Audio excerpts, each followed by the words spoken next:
ba ang CCM? Bakit ba tayo narito every Tuesday? Kapatid na dati, pwede mo kami paliwanag sa amin, ano ba ang CCM? At para sa mga hindi pa nakakaalam. Maraming salamat, Bishop Sherry. Isang panabaga sa ating lahat, mga kapatid. So, bago ko po ipakilala yung Capitol Christian Leadership ay lubos ako nagpapasalamat bilang patotoo sa umaga nito. Kahapon nasa Department of Justice ako sa Malate, Manila. So, maraming ako sa iyo. Hindi ka na pasalamat kasi medyo yung oras ay medyo labos.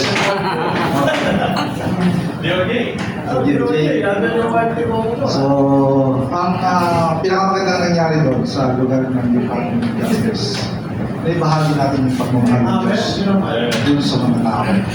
At doon sa mga tao, nakita ko, ang lalaki ng pera ng mga tao ng reklamo. Halos umabot ng 1.2 billion yung pinag-uusapan doon sa loob ng department doon. Pero ang pinakamagandang nangyari doon, matapos yung meeting, nagpakilala natin yung ating Panginoong Jesus sa mga justices at sa mga nagre-reklamo ng mga kapatiran natin. So, purihin po ang Diyos sa umaga ito dahil narito ang inyong isang kapatid na buhay na patotoo.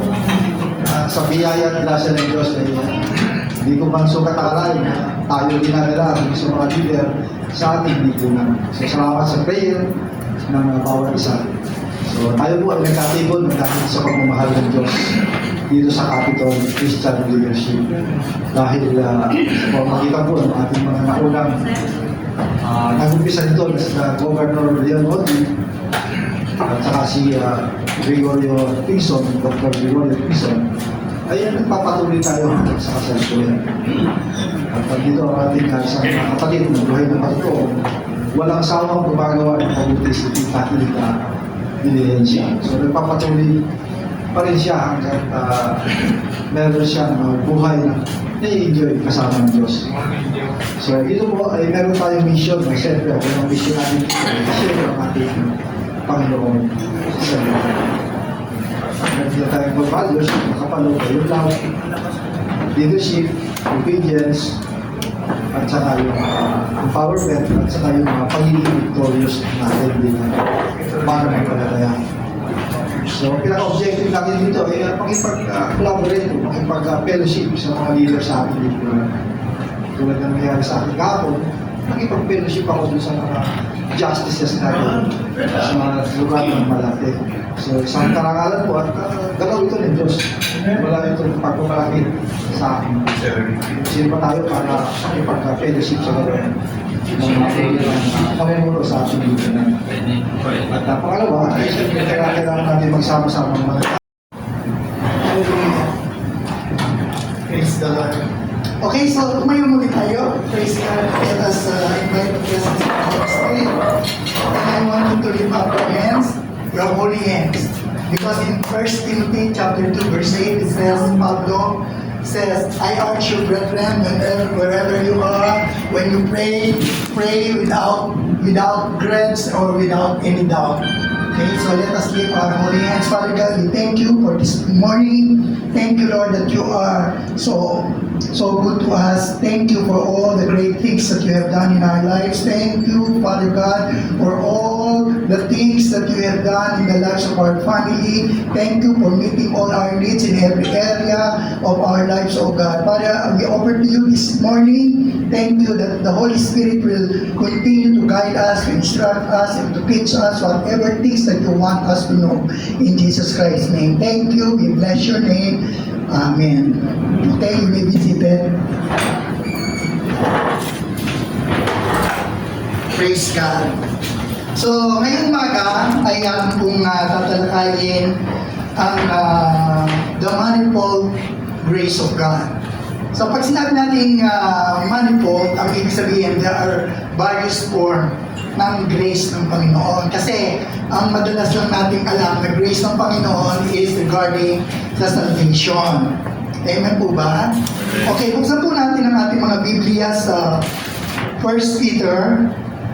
Praise the Lord.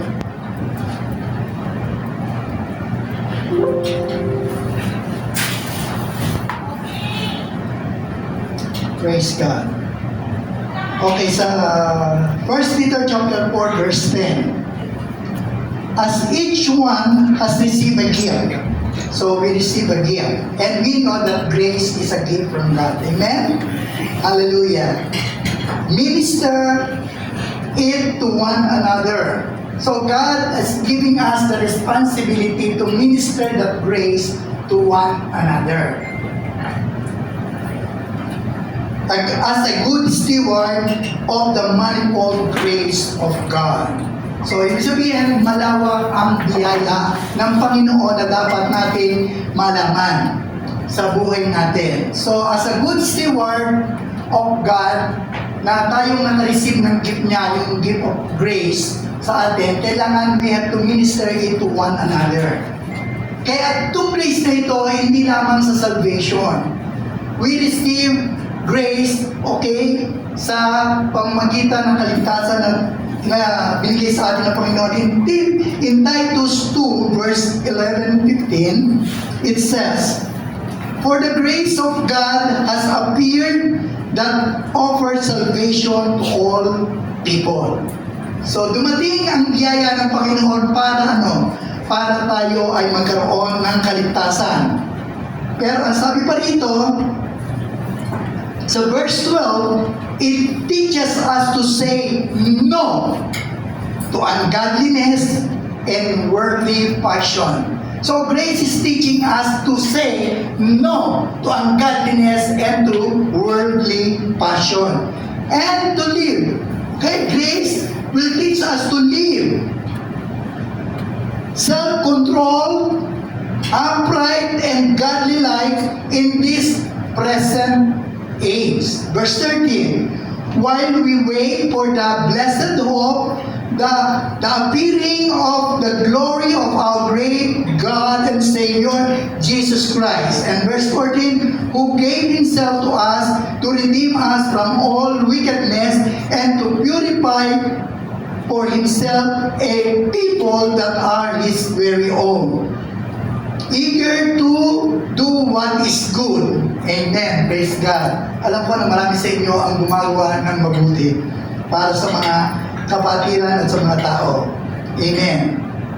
These then are the things you should teach, encourage, and rebuke with all authority, and do not let anyone despise you. Sinabi ito ni Pablo kay Timothy.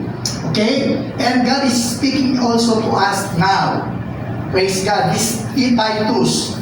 Okay? Now we have to say no to ungodliness and worldly passion, because the people now in this world, they love the world, the system of the world. Sabi nga ng Panginoon, those who love the world, hallelujah, ay the love of the Father is not in them.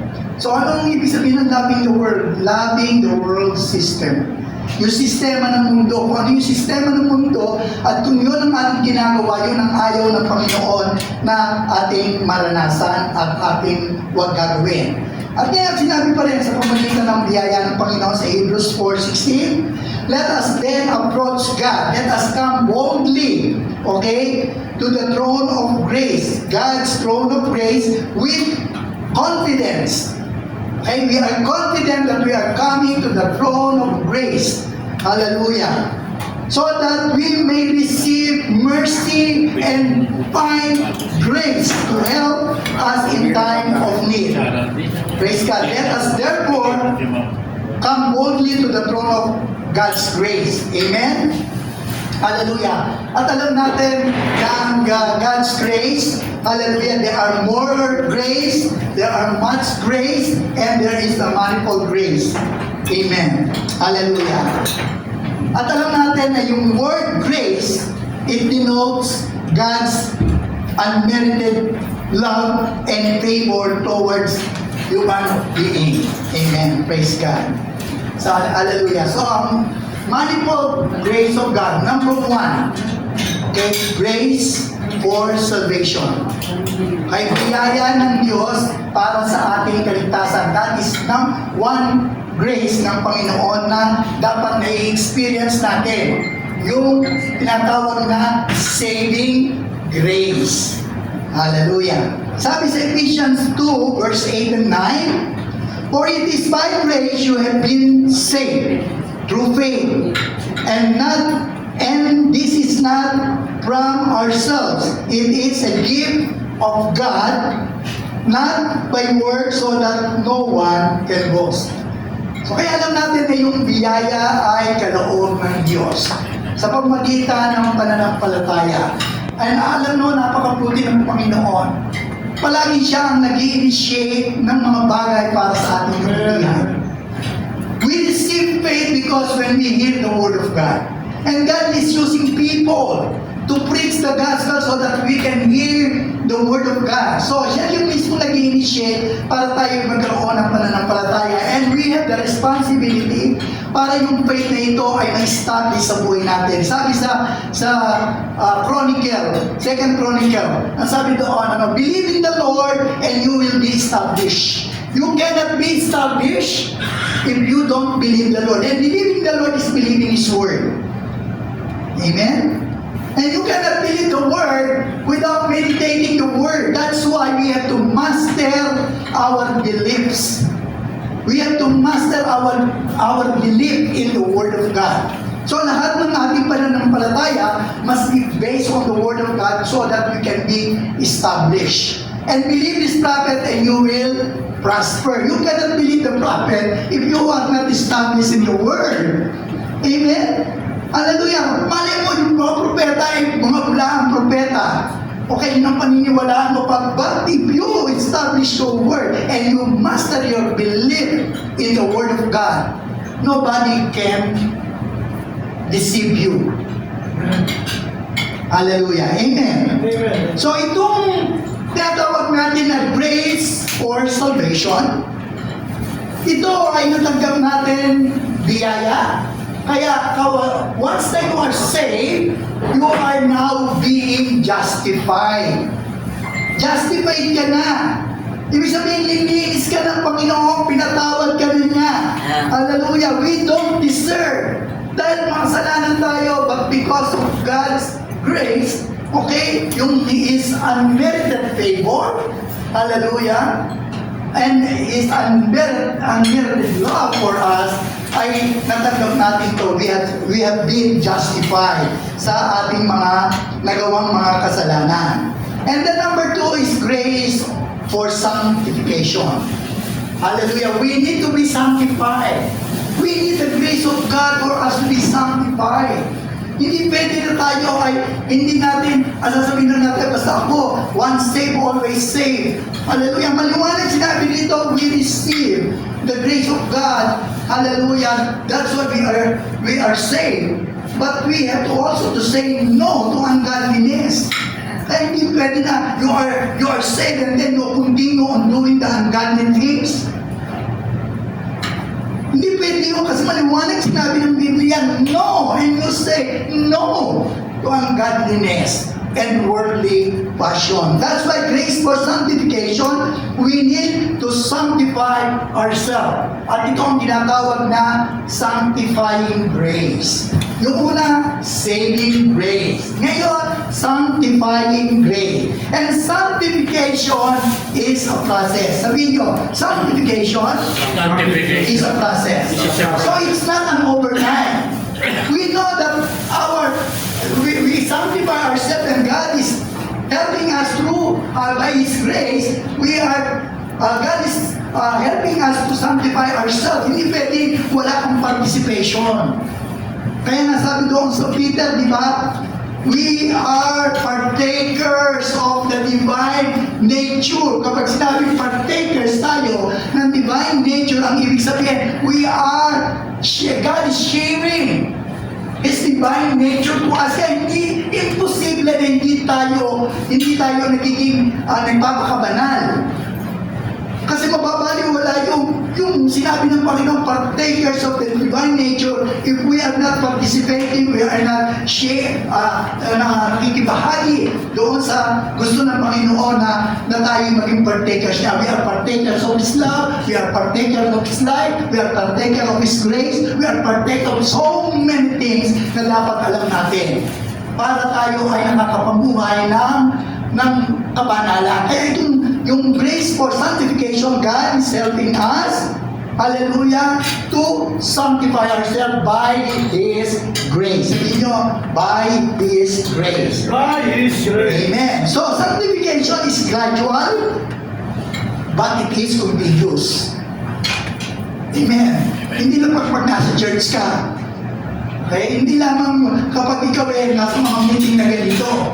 Okay? It is continuous, it is gradual, and it is continuous. So, sanctification delivers us from the control of the power of sin.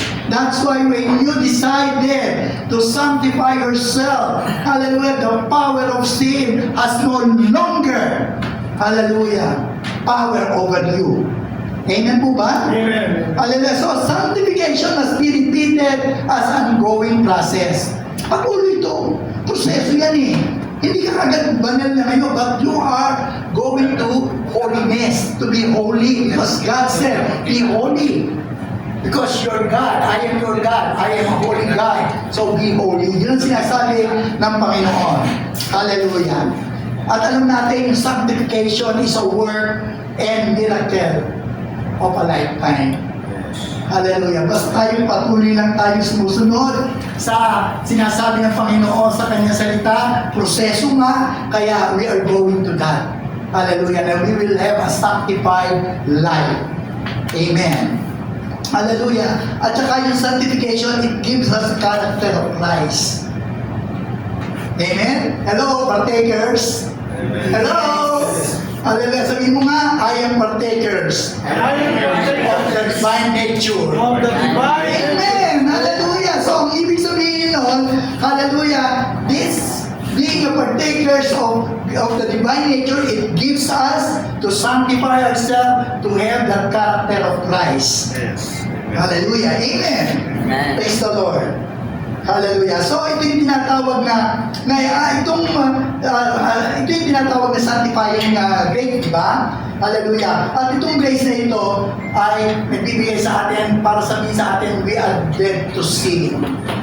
Sabihin mo nga, I am dead to sin. I am dead to sin. Amen. Pumunta ka sa simenteryo, sabihin mo sa kaibigan mo, ikaw, napakabait mo. Okay, magsasalita ba siya? Durahin mo. Sasagot ba siya? Hindi, ganun din tayo. Kahit inumuro na tayo, dead to sin. Amen. Amen? Ay, nakita nyo, I believe na ang ating presidente, hallelujah, ay isang mabuting tao. Why? Kahit kung anong pagmumura ginagawa sa kanya, he is dead. Amen? Hallelujah. Kaya ang maganda roon na nabasa ko, hallelujah, kapag tayo ay tinutuliksa ng tao, tinutuliksa siya ng tao, yung silence niya, okay, will confuse his enemy. Kaya pag tayo silent, makukumpuse natin yung mga tumutuliksa sa atin. Amen. But, shock them with your good performance. Amen. That's why, nakita nyo yung ginagawa ng presidente natin? Hallelujah! Nasishock sila sa performance na ginagawa niya. Hindi tayo dito namumulitika. But we have to pray for our president. Kahit ikaw ay pula, dilaw, o yellow, dilaw, o orange, o green, okay? It doesn't matter. Ang mahalaga is we pray dahil sinusunod natin ang sinasabi ng Panginoon sa kanyang salita. We have to pray for those who are in authority. Amen. Hallelujah. Every day, I pray for our president. I stand in the gap of our president. And I am praying that, Lord, thank you that you will grant wisdom, revelation, and in the knowledge of knowing you, Lord, for our president. Hallelujah. At ang prayer ko din, Lord, thank you, Lord, for the ministering angel with a flaming sword that will encamp around our territory to drive away all the enemies of our nation. Sooner or later, it will come to pass. Because we are together, we are praying, we are united. Hallelujah. sa pananalangin na tayo Pilipino. Amen? Hallelujah. At hindi tayo Chino. Amen. Pero hallelujah. Ang ibig ko sabihin, ganito. Kasi meron tayong mga kapatira na Chinoy. Okay? But they love Philippines. Amen? Yun lang meron mga hindi magandang motibo, yun yung mga sinasabi natin na sila ay may mga hidden agenda against our nation. Amen? Hallelujah. So, praise God. So, we are dead to sin. Okay, ang pangilan na yun? Number 3. Okay, grace for steadfastness. Okay. Ito ang tinatawag na strengthening grace. So, we need the strength of the Lord. Hallelujah. To be manifested in our lives. Amen. The joy of the Lord is our strength. The Holy Spirit is our strength. That's why we need to fellowship with the Holy Spirit every day. Hallelujah. Because He is our helper, our teacher, our guide. Amen. Hallelujah. Ito yung tinatawag natin yung steadfastness grace of God is the, hallelujah, the strengthening grace of the Lord. It's 1 Corinthians chapter 15 verse 58. Therefore, my beloved brethren, be steadfast, unmovable, always abounding in the work of the Lord, knowing that your labor is not in vain in the Lord. So, steadfastness is possible in every circumstance. Ano man ang ating pinagdadaanan sa buhay, hallelujah, this steadfastness is possible to happen in our lives. Amen? Because of God's grace. Because God's grace is sufficient. God's grace leads us, hallelujah, in our needs to remain steadfast in our faith.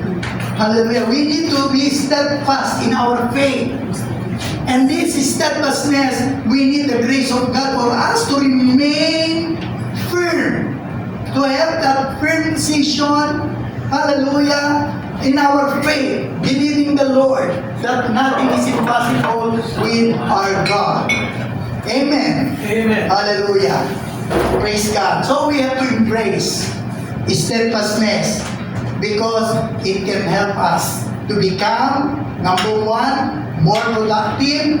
Number 2, it builds better habits na napuporm yung mabuti at magandang ugali sa buhay natin, and we stay motivated and we overcome obstacle and achieve our goals faster.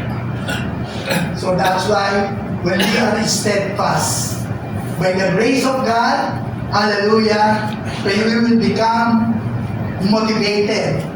Amen. We will remain victorious forever in Jesus Christ's name. Amen. Hallelujah. So, by staying consistent in our efforts, we can make a steady progress towards the things that matter most of our lives. Nagigipag tayo talaga. Ang madaling gumawa ng desisyon kapag ang aim mo is talagang to be steadfast in the Lord. Kaya may kanta, the steadfast love of the Lord never ceases. Amen? So kailangan natin to be steadfast. Kailangan maging firm tayo. Amen. And number 4, grace for suffering. You see, akala lang natin ang grace para sa salvation. Akala natin ang grace para lamang sa sanctification. Akala natin ang grace para lamang sa steadfastness. But number 4 is grace for suffering. Hallelujah. And we call this sustaining grace. Kahit nagsasuffer ka na, you are sustaining, hallelujah, your faith in the Lord. Amen? In spite of the circumstances that we are facing in life. 2 Corinthians chapter 12 verse 9. But he said to me, my grace is sufficient for you, for my power is made perfect in weakness. Therefore, I will boast on the most gladly about weaknesses so that Christ's power may rest on me. 1 Peter chapter 5 verse 10. Okay. And after you have suffered a little while, be good. The God of all grace, who has called you to His eternal glory in Christ, will Himself restore, confirm, strengthen, and establish you. Establish me and us. Hallelujah. He is the God of all grace. Amen. Hallelujah. Kaya kapag ikaw ay nagsasuffer ngayon, you are facing, hallelujah, a situation, hallelujah, na hindi mo na kaya, nagsasuffer ka, sabi dito, ano? Hallelujah. And after you have suffered a little while. So hindi pang habang pa na Panginoon. Hallelujah. Sabi nga, praise God, na ang problema, matindi. Pansamantala lang yan. Hallelujah. Ano man ang iyong sitwasyon? Ano ang problema mo? Okay? Financial? Physical? Amen. Hallelujah. You deal with your problem. At sabihin mo, you are just a situation. Amen. Sabihin mo nga, sitwasyon lang yan. Or just a situation. Hindi, sitwasyon lang yan. Sitwasyon lang yan. Amen. May problema ka sa pera, sitwasyon lang yan. Question lang yan. May problema ka sa katawan, may sakit ka, sitwasyon lang yan. The truth is always based on the Word of God. Not all facts. Not all facts are true. Amen. Amen? There are facts that are true. But not all facts are true. Amen. Praise God. Kaya kapag wala kang pera, sitwasyon lang yan. The truth is, God will supply all your needs according to His riches in glory in Christ Jesus. And if you are sick, you are it's just a situation. Kaya sabi ng Biblia, the truth says, by the stripe of Jesus, you are healed. Amen? Hallelujah. So, you have to confess, declare, decree the Word of God, not only today, but every day, daily. Amen. Hallelujah. Praise God.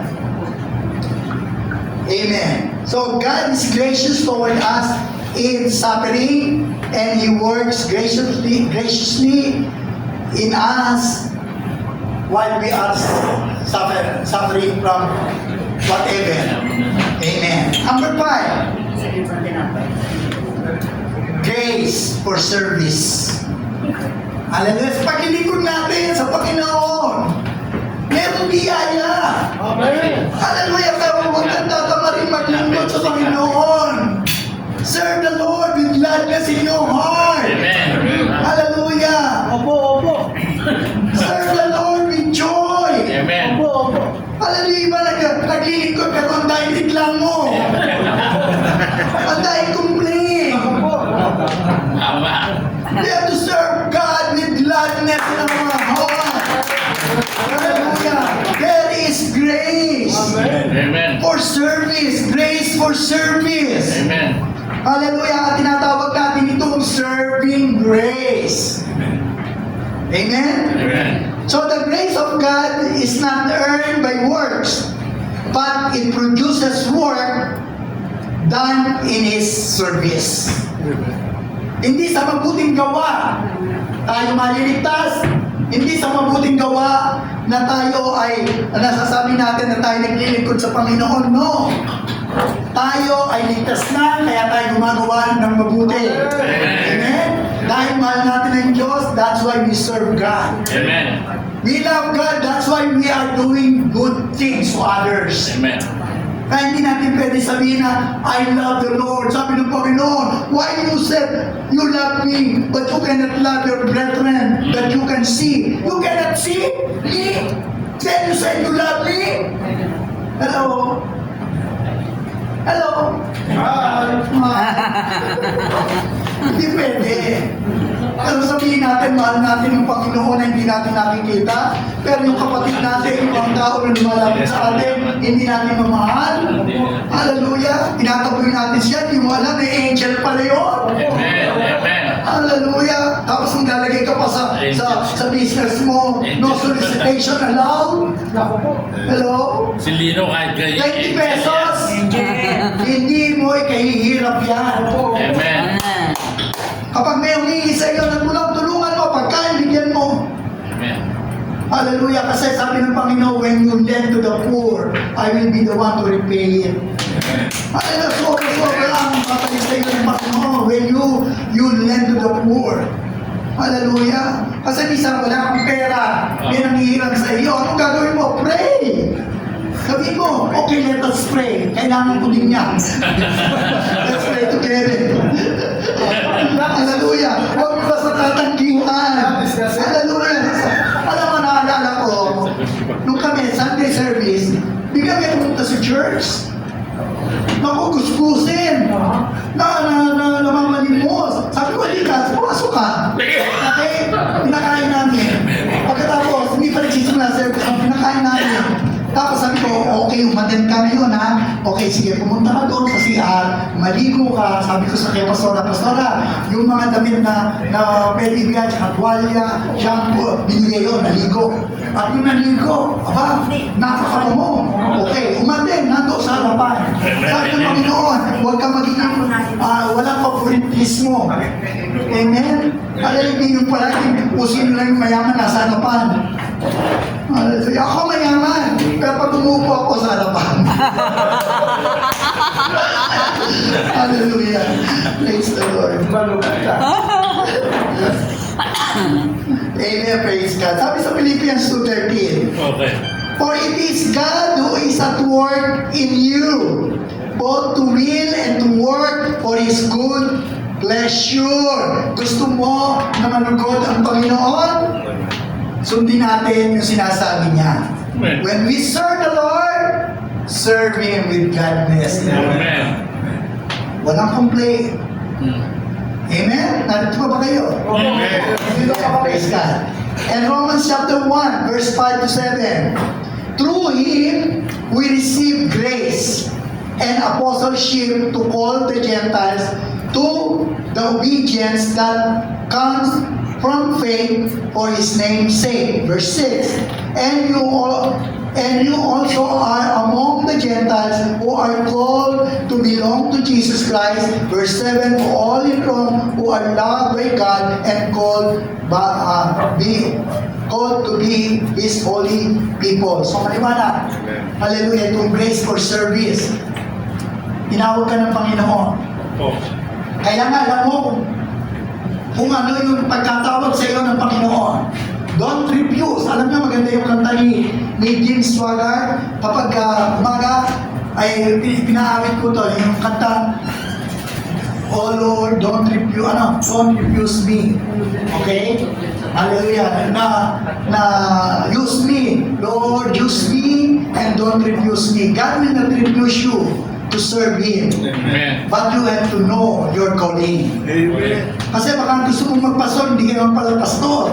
Baka mamaya, ikaw pala ay giver, supporter. Amen. Huwag mo insist sa sarili mo na ikaw ay mag-preach. Okay, walang problema mag-preach, pero kailangan nandun ka sa tamang posisyon, hallelujah, na kung saan ka tinawag ng Panginoon. Amen. So now, if you are insisting na sa isang posisyon na ginagawa mo pero hindi ng pagkatawag sa iyo ng Panginoon, then reposition yourself.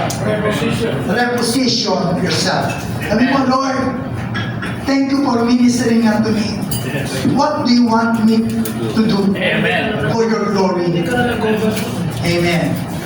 And the Holy Spirit will minister to us. Kaya that's why every day we say, palagi natin sinasabi sa Holy Spirit, guide me, instruct me, wherever I go, teach me, hallelujah, the ways of God. Hallelujah. Palagi natin panalangin yan. Huwag lang one time na nanalangin ka tapos hindi mo ginagawa. And number 6, hallelujah, kung meron tayong grace for salvation, grace for sanctification, grace for steadfastness, grace for suffering, then grace for service, and then number 6, grace for success. Kung gusto mo magtagumpay, may biyaya ang Panginoon. Hallelujah. Gusto mo magtagumpay sa buhay, biyaya yan ng Panginoon. Hallelujah. Kaya sinabi ng Panginoon sa Ephesians chapter 3 verse 20. Okay? Now unto Him that is able to do exceedingly abundantly above all that we ask or think, according to the power that worketh in us. Verse 21, unto Him the glory in the church Video ka lang. by Christ Jesus to all, Huwag ka nang gawa throughout ng all ages, kanta ka pa, pre. world without Gusto end. mo gumawa ka ng libro. He is able Tapos to do. tutulong kami, edit lang. Hallelujah. God is able to do exceedingly abundantly.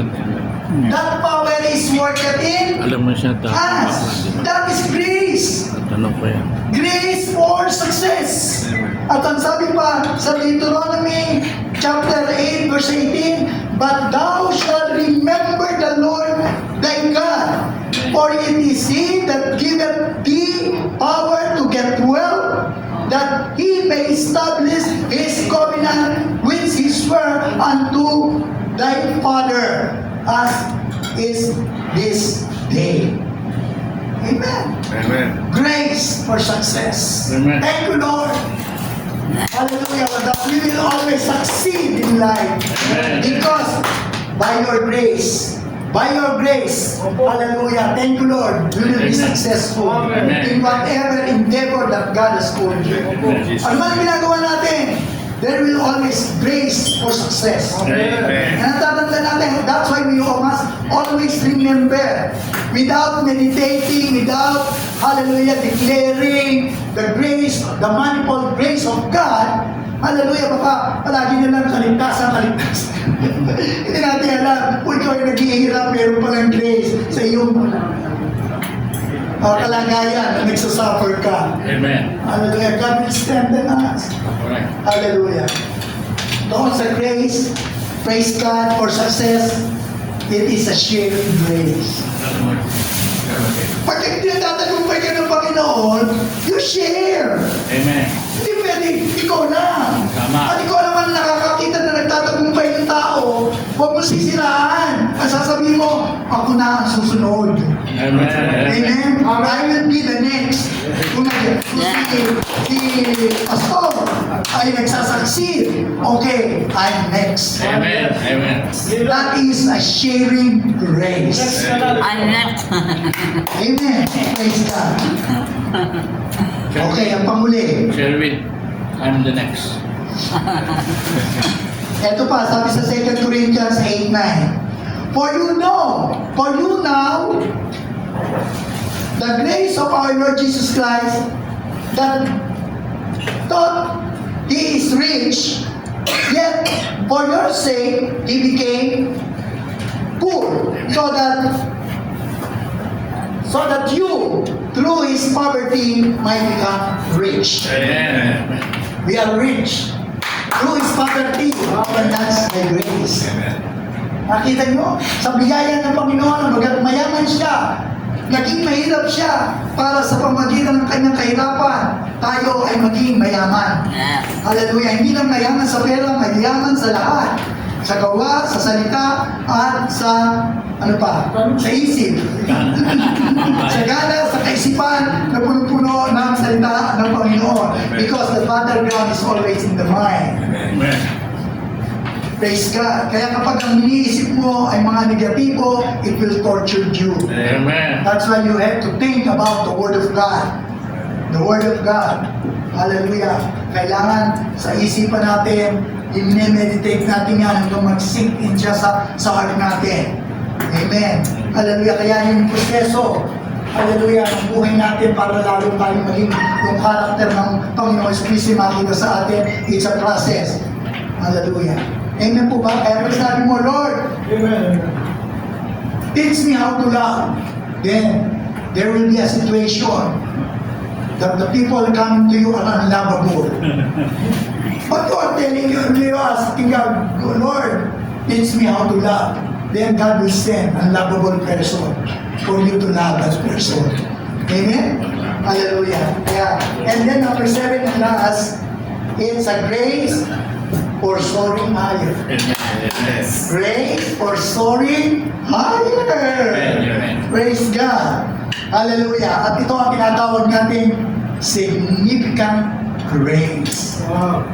Hallelujah. Kung ikaw ang ministry mo, hallelujah, is a suffering ministry, talagang lahat ng pangailangan mo, nagsasuffer ka. Okay? Pero wag kang mainit. Darating din na ikaw ay magiging struggling. Struggling. Nag-struggle ka pa rin. Ibig sabihin, nandoon, namimit ang needs mo. Pag dumarating si Judith, okay, palaging nag-struggle ka. Pero anyway, God will provide for us. Hanggang sa dumating ka na maging sufficient sa ministry. Amen. Okay na? Ibig sabihin, kapag sufficient ka, hallelujah, wala ka ng struggle. Naminit na yung needs mo. Pero kailangan, nakakatulong ka rin ng kahit konti. Doon sa sufficient church, pakunti-konti nakakatulong. Pero once na tayo ay naging significant church or ministry, hallelujah. Praise God na ibig sabihin, Hindi mo yung talagang church address. significant church ka. Okay, katulad na sinasabi natin na yung grace for soaring higher, ang tawag dito, significant grace. Amen. Sabi sa Isaiah 40:31, but those who hope in the Lord will renew their strength. They will soar on wings like eagles. They will run and not grow weary. They will walk and not give pain. Colossians 4:17, tell Archippus, see to it that you complete the ministry you have received in the Lord. Kailangan makita natin na kumpleto na. Nagaganap sa buhay natin yung ministeryo na pinagkatiwala sa atin ng Panginoon. Hallelujah. God's grace gives us the strength not just to endure, but to endeavor, giving us the power to perform beyond our abilities and to soar higher. Amen. Hallelujah. So grace is a gift to sustain our goals. Whatever goals that we have, that grace will sustain us, and God's grace will fill us up to make us full and fulfilled. Amen. So God's grace is sufficient. To God be the glory.